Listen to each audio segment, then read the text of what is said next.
Madam President, I would like my amendment is about paycheck fairness, a topic I know the gentlelady from Nebraska is absolutely familiar with.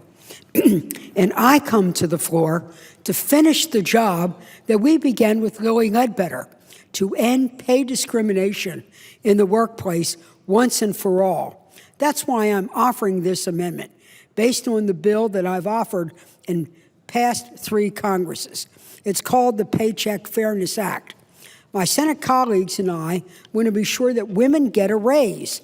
And the way we want to do that is to put more money in the family checkbook by putting change in the federal law book. My amendment will do 3 things. Number 1, it will stop retaliation in the workplace for sharing pay information. For years, the famous Lilly Ledbetter was harassed and humiliated just for asking questions about her co-workers' salaries. In many workplaces around the country, you are forbidden to discuss sharing pay information, even if you're the same lab technician, computer operator, or others. This would stop retaliation simply for asking not only what do you make, but what do others doing the same work do.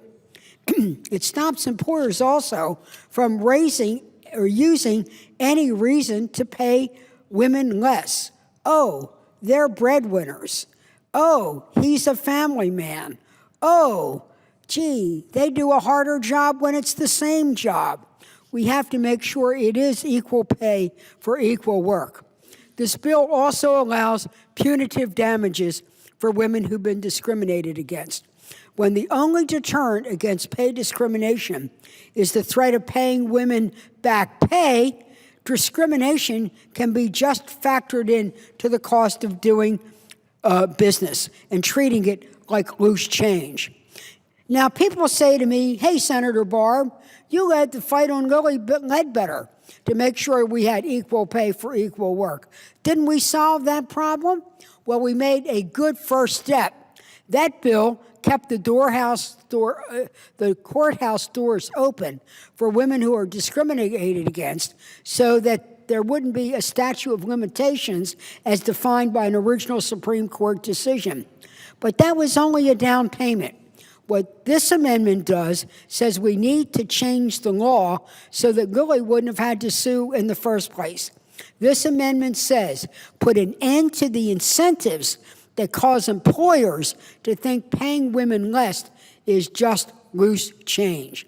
This amendment would close loopholes in the law which allow pay discrimination to occur in the first place. It also would put an end to paycheck secrecy. Yes, paycheck secrecy that makes it harder to uncover discrimination. It also would prohibit retaliation against women for even talking about pay differences, loopholes that often stop women who've endured discrimination from being fairly compensated. You know, what are the facts? Women still earn 77 cents for every dollar a man makes. It's even worse for women of color. African-American women earn 67 cents for every dollar. Hispanic women earn 54 cents. For women closer to the age of retirement, the wage gap increases to more than $14,000 a year. It not only affects their pay, but it affects their retirement and it affects their Social Security. When you earn less, you get less in your Social Security benefit because you are making smaller contributions to your retirement.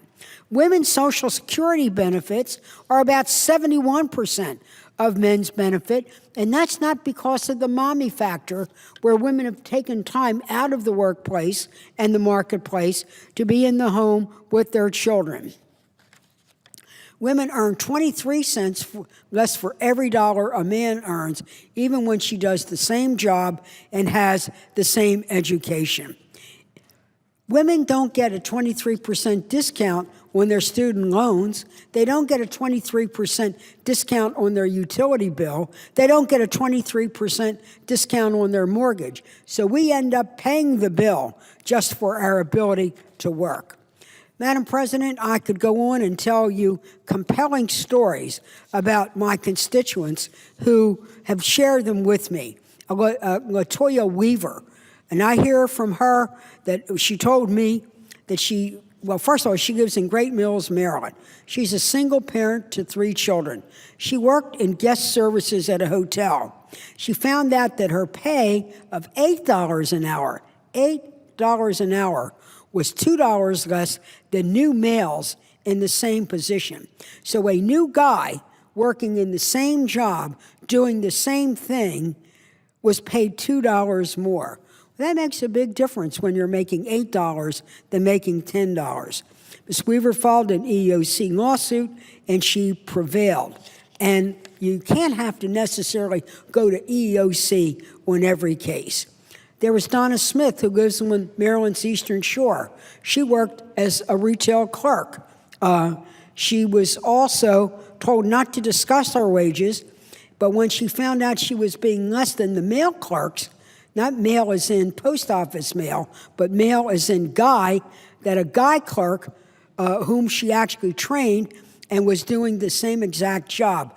Again, all of the effort to go to the EEOC found that 2 other female workers were also discriminated against.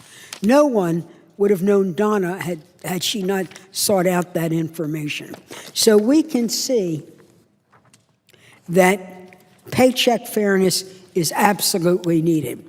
And Madam President, there's a lot of mythology out there about the Paycheck Fairness Act. Myth number one, that the bill would require employers to cut the salaries of their male employees. The Equal Pay Act, currently on the books, prohibits employers from lowering the wages of men to make up for discrimination against women.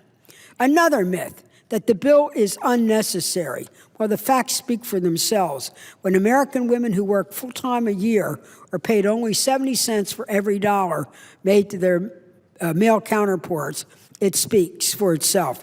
The wage gap is not merely a matter of choice in their occupation. They are paid less in the same occupation with the same education.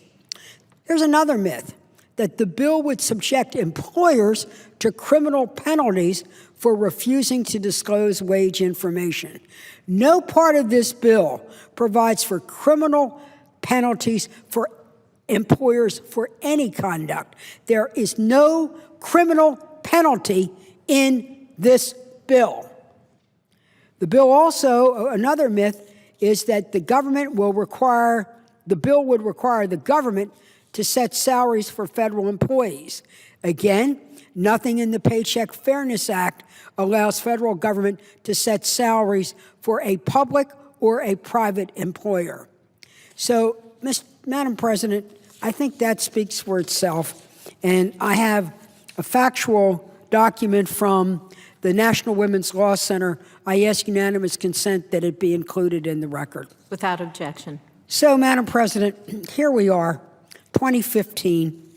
It's been almost 50 years since the first equal pay for bill was passed. For 50 years, we've tried to play financial catch-up to get paid equal pay for equal work. And every time we make a reform, there's always other loopholes. We want to close the loopholes.